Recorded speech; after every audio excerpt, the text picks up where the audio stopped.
Welcome to Mangy Cours, round 3 of the European Virtual Funcup.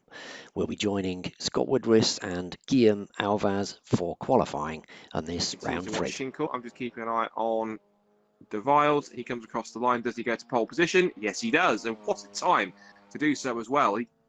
Not only has he destroyed the time from Louis Lecky, he's jumped into the 2-minute 1. So he's gone to a 2-minute 1.974 to go pole position. And he's done that in 2 flying laps. I mean, if that's not an indicator of just how quick he is, to do that after all the problems he's had, he has just been racing another championship just now, but to jump straight in and to set the pole position time by nearly half a second in 2 flying laps. I mean, has this boy got talent or what?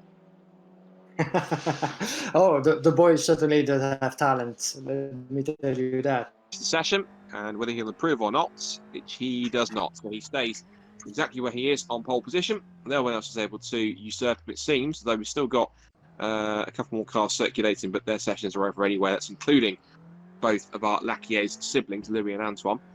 And now we come into the important part of qualifying, which is the end of it going forwards into the race.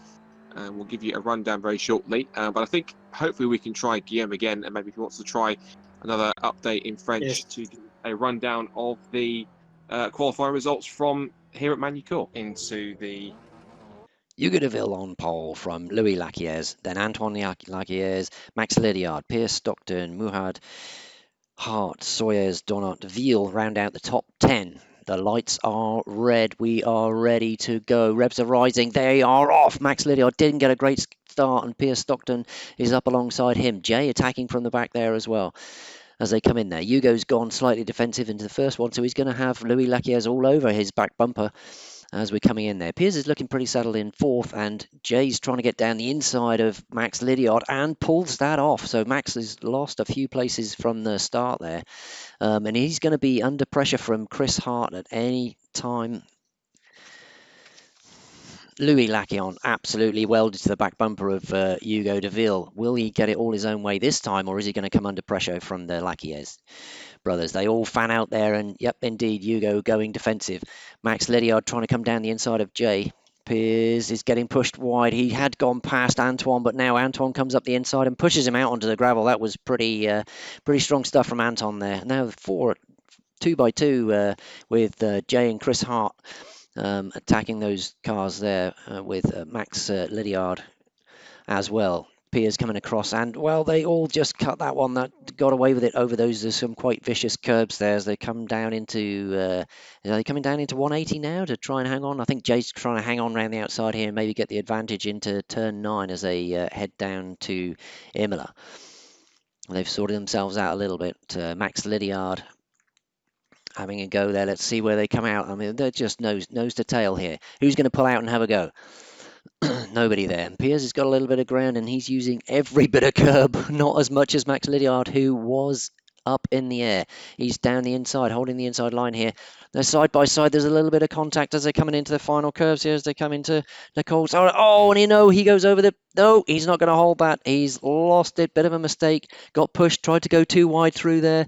Went over the very vicious curbs there, and that has put him way down in 13th place. Max not having a great first lap. He's going to have to recover that back. My. Hugo de Wilder still at the front. And Max Lydiard right back to 13th, and he's going to drag himself back up. Let's see how he can pull himself out of that one. Half between these 3 drivers now. They're all trying to find just that extra bit of track that they can take. And Jay just taking the Michael out of the track a little bit too much, went onto the sand, just slowed him down. But then I think Muhad had taken, just got bounced by the curb a little bit as well. So they're just phenomenal bit of dicing going on here. And that's all letting Schinkel catch up from behind here. He's only 1.3 seconds behind, definitely taking some time out of that pack. So could be coming into play. Yeah, definitely. Très belle bagarre. En tout cas, nous suivons pour l'instant en direct avec moins de 20 minutes jusqu'au drapeau damier. On disait c'est une course sprint. On est passé de l'endurance au sprint plus que jamais. G. Shepherd pour l'instant occupé à défendre vraiment sa position face à Adjud, Merwan Adjud en 6e position. Romain Donat, son coéquipier du Nolemi Racing Team, a perdu quelques mètres là-bas dans l'aventure avec un écart qui s'est creusé légèrement, alors que Merwan Adjud va certainement tenter de doubler Jay Sheppel à l'approche de l'épingle d'Adélaïde. Est-ce qu'il va peut-être tenter de prendre l'extérieur? Ça semble très très serré et Jay Sheppel qui ferme la porte de manière très autoritaire, mais c'est la course. Aucun contact là-bas entre les deux. Jay Sheppel, voilà une sonde support de Merwan Adjudge, le jeune pilote français, dont c'est la deuxième apparition dans le cadre de cette Virtual European Funcup Series. 6e position pour l'instant pour lui, et il va tenter certainement de mener la vie dure à Jay Sheppel, le pilote britannique, qui est juste devant lui à l'approche du virage de 180 degrés au cœur du circuit, et peut-être une ouverture qui se créerait pour Merwan Adjudge, et un léger contact là-bas avec Jay Sheppel qui doit certainement fulminer derrière son volant et son mais qui n'entend pas de cette oreille et qui conserve sa place pour l'instant. Très très belle bagarre pour l'instant entre ces deux-là, alors que devant Hugo de Wilde, imperturbable depuis l'entame des hostilités. 2 secondes dormaient sur Antoine Lacaisse, pardon. En 3e position pour l'instant, on se dirige vers double No Limit Racing. On n'en est pas encore là, évidemment, même si Chris Hart, en 4e position, accuse désormais 8 secondes de retard, ce qui devrait donner un peu plus suffisant pour les frères Matt à la caisse pour viser ce top 3 final. Et pourquoi pas, peut-être aller encore titiller Hugo de Wilde. Ici, c'est la bagarre qui nous occupe. Jay Sheppel, Merwan Adjudge en 5e et 6e position dans l'enfilade de la chicane. Et attention, le faute de pilotage de la part de Jay Sheppel, effectivement, alors qu'on passait juste du paquet du pilote britannique, et bien Jay s'est montré un peu trop ambitieux parce qu'à la sortie du virage, il a surmonté les vibreurs qui sont un peu plus courts, on disait. Et bien voilà qui coûte cher à Jay Sheppel, puisqu'il vient de perdre la 5e position au profit de Merwan Adjudge. Regardez qui pourrait faire de même. Et bien c'est Romain Donat juste derrière en 7e position, et Christophe Schinkel ainsi que Pierre Stockton pourrait profiter. Just gone past half distance. I did catch that fantastic three-way battle which Pierre Stockton was involved in, which he was just about able to hold on to as he sits in 7th place. So we are past the half distance now. Hugo de Wilde in the lead by 1.5 seconds or so, with Antoine Lacaille starting to close in. A little wide there from Pierre Stockton as he starts to absorb a little bit of pressure from Max Leonard, Robin Donat and Christophe Schinkel. This is towards the bottom of the top 10 with plenty of battles going on, but you can see that Jay Sheppel is trying to escape up the road now. This is the rear view from Pierre Stockton as they head down towards the Estoril chicane. So 2 very similarly toned blue cars heading their way through the chicane, but you can tell that it is Max Leonard with the floral decals all over that car. They head into Chateau d'Eau as he closes up under braking. There's a good scrap behind because Christophe Schinkel has just taken, looks like 9th place from Robin Donat just behind them. So Schinkel up to 9th then, Donat down to 10th. And I wonder if there's anything left that Donat might have to come back in him. But Schinkel looks as though he's got the measure of him so far. They're going to go, I think side by side all the way down to the Lycée chicane. This is going to be very tight indeed. And Max Leonard seems to have the upper hand around the inside of the corner number 15. And there he goes. But Pierre Stockton won't let that happen and won't let him get past into the chicane. Pierre Stockton goes wide onto the left, hopefully, and goes bang against the wall. So quite a big shunt over there for Pierre. Thor of European talents behind them, and plus also their fellow British driver Chris Hart. So Xavier Val then managed to pull a small gap here on Christophe Schinkel, not really allowing him to close too much in the slipstream as they hit the brakes and turn into the Adelaide hairpin. This is the closest battle on track, and Schinkel tries to put himself alongside on the exit as he did at Chateau d'Eau a few corners ago, but not quite enough to put himself right in the midst of an overtaking opportunity as they head now underneath the bridge and into the Estoril. Essiers and Xavier Val's cracked under the pressure, gets very sideways as he comes back onto the track. He's across the grass, round the outside will go Schinkel. He goes in front across the track and into the side of Christophe Schinkel. Well, that's extraordinary. That was, I thought for a second that Schinkel was going to avoid that, but it almost seemed as though that Xavier Val was incredibly unfortunate, and they both got back on track at the same time, as if it never happened. That's extraordinary. What just happened? Yes, it almost the accident never happened, and they just carried on. The only difference is that Schinkel's a little bit closer, so the two of them carry on, and Now we see again, Val running wide of the exit of the Estoril corner and straight through into 10th position. Goes Schinkel. Val tries to come back at him, and now the roles are reversed, and Schinkel runs wide on the exit. Val comes back through, they make contact, and Schinkel gets speared off into the barriers, and that's him back down to what will be at the moment 11th place, but he is quite far ahead of Guillaume in P12, so he should be okay to get going. But unfortunately, Guillaume, he might find himself in a little bit of no man's land now. He's not going to have that much cars challenging behind him, but at the same time, Xavier Val has driven off up the road to the tune of about 11. Nous sommes à bord de Hugo de Wilde, juste sur l'aileron arrière magnifique de la numéro 50 Flower Power. Et l'écart est encore relativement ténu, moins d'une seconde désormais entre Hugo de Wilde et Antoine Laquiez, qui le talonne au volant de sa machine No Limit Racing, là-bas à la sortie d'Estoril. Ça va être très très serré dans cette dernière minute de course, juste avant le drapeau damier.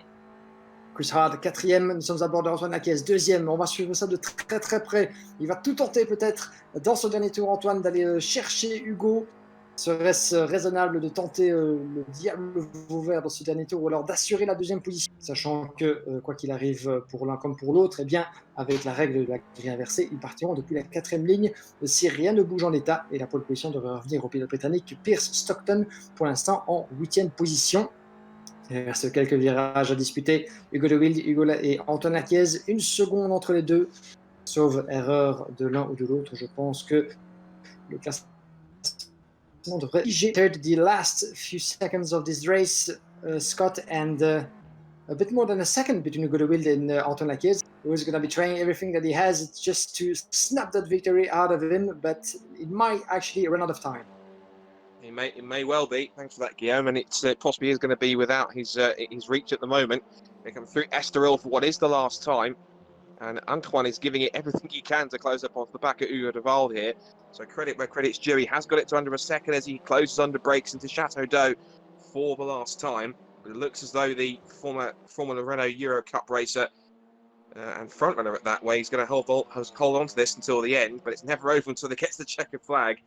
Up towards the Lycée Complex for the last time. It looks as though it's going to be a 3rd win in a row and a perfect 100% record. One car's gone off on the inside, but it's not going to bother them too much. There is a yellow flag there, so it might put him off passing. But up to the checkered flag, it is the perfect record for Hugo de Wilde. He picks up his 3rd win of the season in the Virtual Funcup Europe Series here at Mangy Cours. He kicks off the evening with a victory in race 1.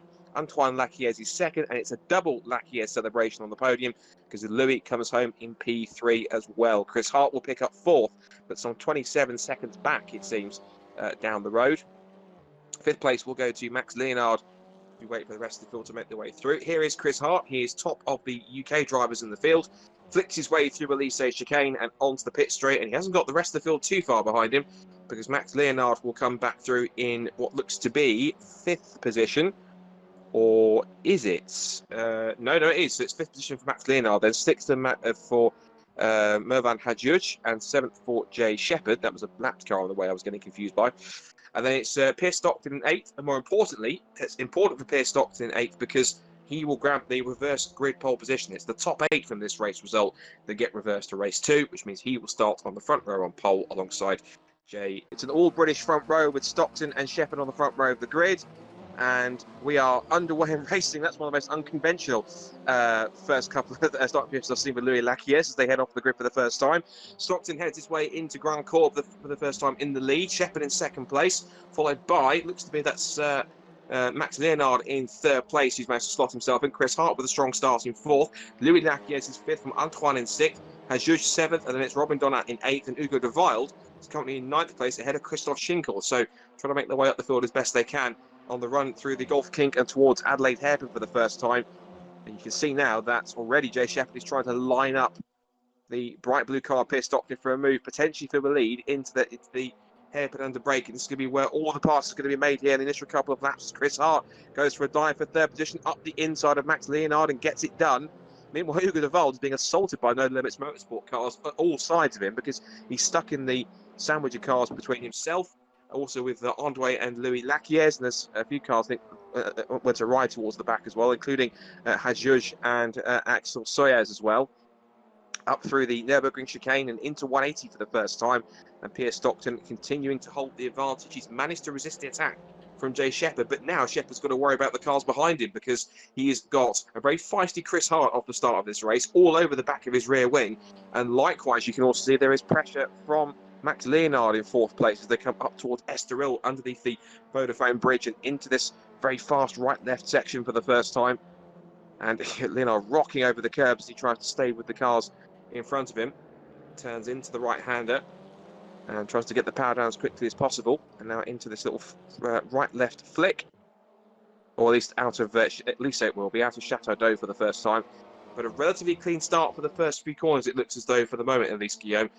No issues whatsoever, it seems, though, from most drivers. Though Chris Hart, being ever ambitious, as I say, no issues, diving up the inside and making contact with Jay Shepherd, and round he goes. And unfortunately, from what I've seen for Chris Hart, all due respect to him, he's a bit over ambitious. I saw Axel Sawyers was facing the wrong way as well, and it's 3 abreast for 2nd place now, as we see that's Max Leonard under the track to Antoine Laquiez and Jay Shepherd. Jay Shepherd trying to hold on to 2nd place as Laquiez goes up the inside into Grand Corps.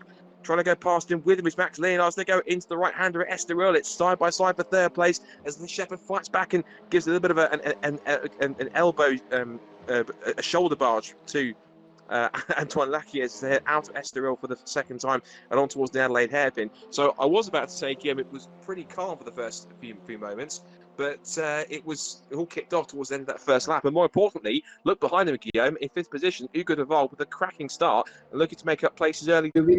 Le pilote belge dans l'enchaînement de la grande courbe, le freinage d'Estoril en dévers, une véritable plongée, un toboggan à ciel ouvert pour ces pilotes.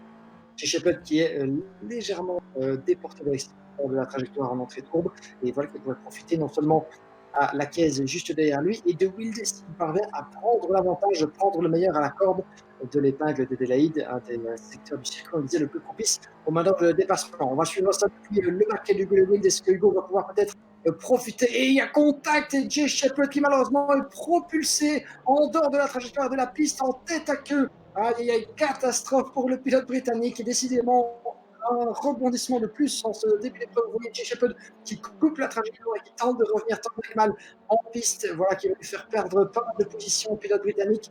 Et à qui cela profite-t-il? Eh bien, Laquiez et Hugo De Wild en pleine bagarre à l'écran dans l'enchaînement de la chicane ici.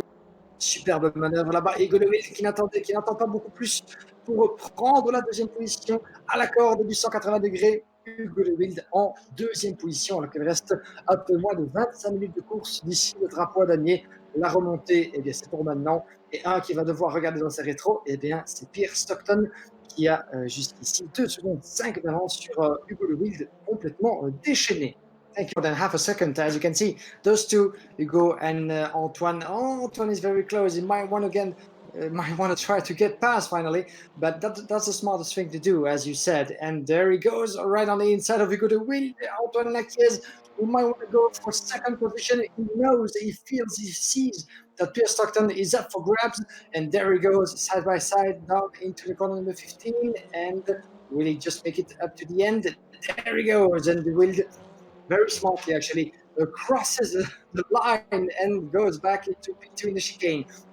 Brilliantly by those drivers, and no touching, no contact between those two. So far, so good. But we have a bit less to go and plenty of other things to see. But Hugo Wild, and as you said, as we just talked about a few seconds ago, that might not be the smartest things to do, trying to get past Hugo at this point of the race, knowing that Pierre Stockton is just up there in 1st position. So, you know, the best option, I would say, to keep working together. Try to fight Pierre Stockton, and then you guys can fight for victory.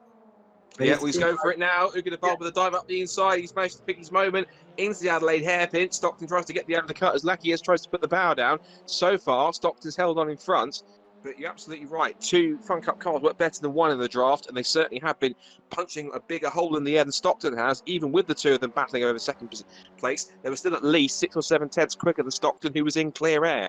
So that just shows you how much quicker these 2 are at the moment, and Stockton is really holding on as he comes up into 180 corner. Deval takes the wide line around the outside, can't quite make it stick, and now he's got under threat from Antoine Laquiez in 3rd position now as he continues to press. So the top 3 are all together, nose to tail on the run towards Estoril under the bridge. Deval daring to go down the outside if he can into Estoril, but Stockton holds his ground and forces the Belgian to go the long way around as they come through Estoril. But the momentum that both Deval and Laquiez carried through the corner was sensational. Up into the apex at Chateau d'Eau, they all clip it as one, and here comes Lakiers up the inside of Duval on the exit for second place. Squeezes his way through, but he has got the inside line. He'll be on the right line for the next corner, which is a right-hander at the beginning of Elysee Complex, and he is in front. So Lakiers into second place now. And Duval tries to get him back, but he knows he's got his way blocked because he's got stopped in front. There's contact between Lakiers and Duval, but Lakiers holds on in front, and the black car in second place remains in front of the Flower Power machine in third. And also look behind him, because we talk about capitalising. Not getting such a good run there for Hugo Duval has only allowed Max Leonard to get involved here. So with coming up to half distance now, Guillaume, with the top four cars in contention here for the lead, Stockton still holds on from pole position, but Lakiers is really giving him a headache here as he attempts to try and grab the lead on the exit of Estoril. It's almost certain to get him on the run into the Adelaide hairpin. Meanwhile, Duval is coming under threat from his teammate in fourth position. Yeah, this is going to be a fantastic last 70 minutes for this race is on. Si vous nous rejoignez maintenant, vous avez bien choisi votre moment puisque la bataille pour la victoire est terminée. Nous sommes ici avec les leaders Pierre Stockton, le Britannique, sur la gauche de votre écran dans la monture toute de bleu vêtu. À ses côtés, Antoine Lakiers, le jeune pilote français du No Limit Racing qui va tenter de ravir à nouveau la première place à son adversaire du jour. Et puis nous avons juste en troisième et quatrième position, vous avez vu brièvement derrière, eh bien, les deux Flower Power du Belgian Very Club représentés ici à Mangy Cours par Hugo de Wild et Maxime Minard à l'instant. Hugo nage très rapidement, il faut le dire, depuis la 8e jusqu'à la 2e place, a perdu un peu des plumes dans la bagarre face à Pierre Stockton et Antoine Lakiers. Et à qui cela profite-t-il? Eh bien, Maxime Minard, son vieil adversaire des précédentes épreuves, qui reste sur deux deuxièmes positions consécutives. Il a faim de victoire, Maxime Minard, il a faim de podium, ça se sent.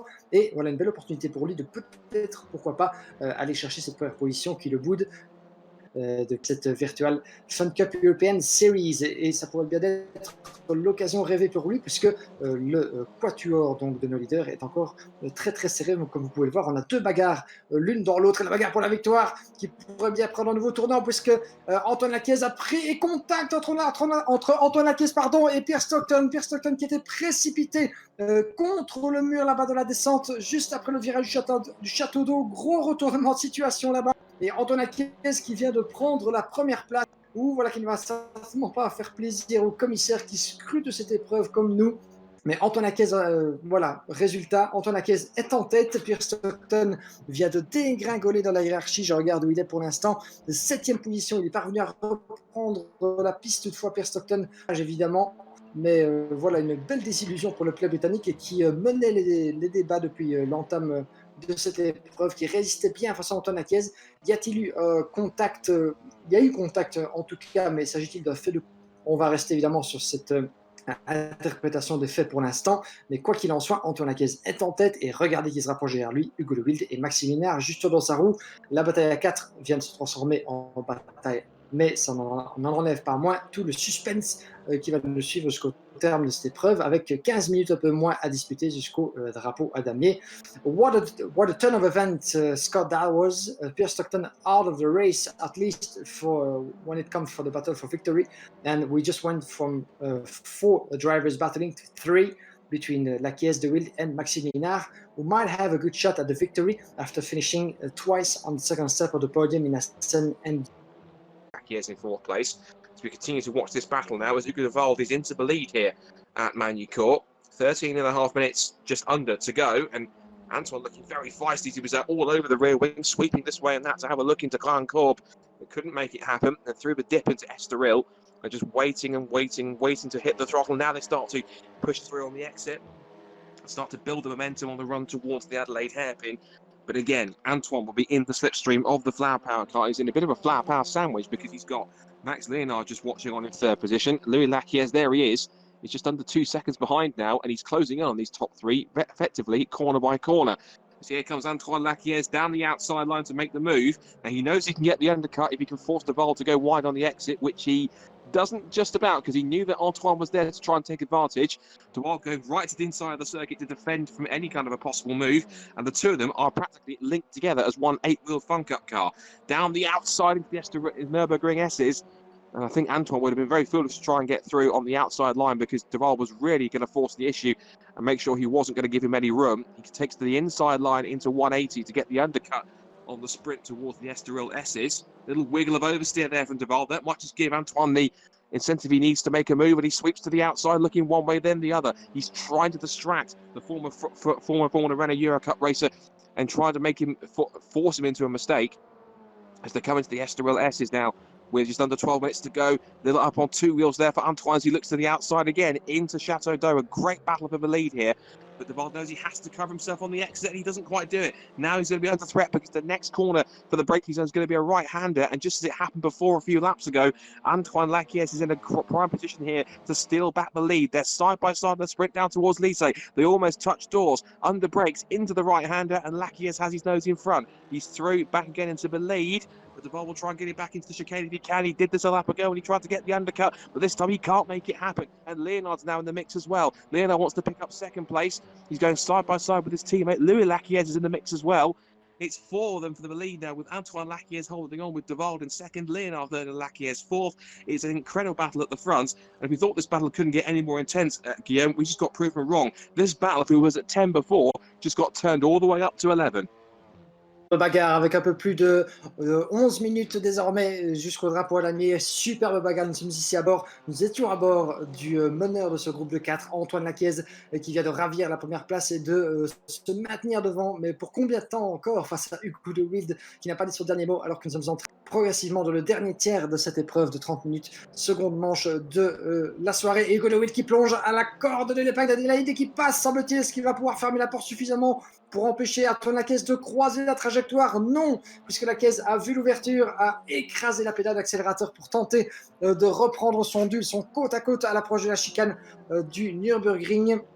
Une chicane qui passe relativement rapide, disons plus un S. Et voilà Laquies qui reprend la première place au détriment d'Hugo de Wilde. Mais regardez derrière comme ça se resserre de Wilde qui va tenter de prendre peut-être l'intérieur du 180 degrés, mais très très compliqué de pouvoir ne fût-ce que s'infiltrer dans ce virage. Mais je crois qu'Antoine Laquies est mal ressorti, en tout cas moins bien que Hugo de Wilde, qui reprend la tête ou qui tente avec Maxime Linard, qui va peut-être s'infiltrer dans un trou de souris là-bas, miraculeusement ouvert. Il n'en est rien pour l'instant. Et regardez derrière, nous avons l'autre Laquies avec la quatrième place, juste derrière de Louis Laquies, les deux représentants du No Limit Racing qui entourent les deux représentants Flower Power du Belgian Very Club, Antoine Laquies, Hugo de Wilde, Maxime Linard et Louis Laquies. Une bataille à 4 royale, véritablement, pour les 10 dernières minutes de cette épreuve à Mangy Cours. Superbe passe d'armes en tout cas, jusqu'ici très très sportive. Encore aucun coup de volant un peu agressif. Et Hugo de Wilde qui reprend l'avantage juste avant la chicane et qui va peut-être tenter de rester devant jusqu'au terme de ce tour. Et attention, il y a contact malheureusement. Maxime Linard qui était la principale victime de ce léger tassement au franchissement de la chicane, et Linard qui vient de perdre gros puisqu'il retombe en 4e position, et Hugo de Wilde qui en profitait bien pour creuser l'écart, 2 secondes désormais d'avance sur les duos Laquies du No Limit Racing. Linard qui va devoir reprendre à zéro et tenter de creuser l'écart, de réduire l'écart qui vient de se creuser face à Hugo de Wilde, qui ferme la marche et qui est en 16e et dernière position, bien parce qu'il est dans la pit lane, sans doute avec un abandon consommé depuis. On va se reconcentrer sur la tête de la course avec la bataille qui fait rage là-bas, vous le voyez, avec Jay Shepherd qui plonge à la corde de Nat pour la 7e place, un peu plus loin dans le lead. Très très bien manœuvré de la part de Shepherd qui passe et la last couple of minutes. Louis up into second place from Antoine, and then Max Leonard in 4th. They've still got quite an advantage over 5th place Piers Stockton, who was leading previously at one point. And we're now going to come on to the last lap of the race. There is Piers Stockton in P5, and he held on for as long as he could, but unfortunately just that small little bit of a mishap on the exit of the Chateau d'Eau corner caught him out. There's Chris Hart, who went spinning in the first couple of laps and managed to pick his way back up into a top 6 position. There's Robin Donat, who's got past Jay Shepherd. He's been a little bit wayward tonight, unfortunately. He usually is quite decent and is someone who can consistently run up and near the top 5, but it does seem as though he struggled a little bit here at Mangy Cours. 9th place for Axel Soyez, and then it'll be 10th for Christoph Schinkel, as the leaders will be coming up to the start, if not already have started the final lap, with about 42 seconds to go on the clock on my screen. And here is the leader, Hugo de Waal. It looks at the moment as if possibly the lead is settled, but second, third, and fourth are starting to spread out a bit more now. So it could be potentially, Guillaume, that as we come into this last lap, at the moment it seems as though everything is pretty calm until the end now. But as we know in this Fun Cup race, as we've seen, it doesn't take much for it to kick off again, particularly when we're in the final stages of this race with second and third and fourth all running this close in the bid for podium places. Yeah, it's been absolutely fascinating to follow once again. We've had a lot to talk about, a lot to follow here in Mangy Cours, as it has been the case since the start of the competition, thanks to Riley Phillips. And, big thank you to all the drivers who've been part of this event and who've given us such a great show. And this formula of having two sprint races of 30 minutes is interesting. We'll see if it happens again in the future. And will be interesting to hear a bit more about the drivers' feedback. But suddenly the racing is fantastic once again, and we might head up once again with another victory for Hugo de Wilde. That will be his fourth consecutive win out of 3 rounds, which is really, really impressive, of course. And that's going to mean as well a lot of new points added to his tally in the overall standings for Hugo de Wilde, who only has just a few corners left before crossing the finish line. And salute the checkered flag over to you, Scott, for the last few seconds of this race, and another for Hugo de Wilde.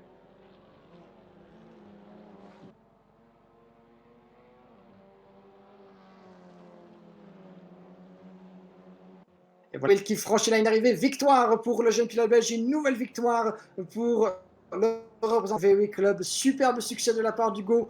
2 courses sprint, 2 victoires pour le pilote originaire de Zaventem, qui va pour un petit donut. Magnifique démonstration là-bas de la part d'Hugo, qui célèbre de bien belle manière son succès. Et quel succès de la part de De Wilde, qui est arrivé, qui a vaincu Veni Vidi Vici, comme on dit en latin. Et un nouveau succès pour celui qui mène le championnat de bien belle manière, l'entame des hostilités. 3 courses, 3 victoires, même une 4e considérant ces 2 courses sprint.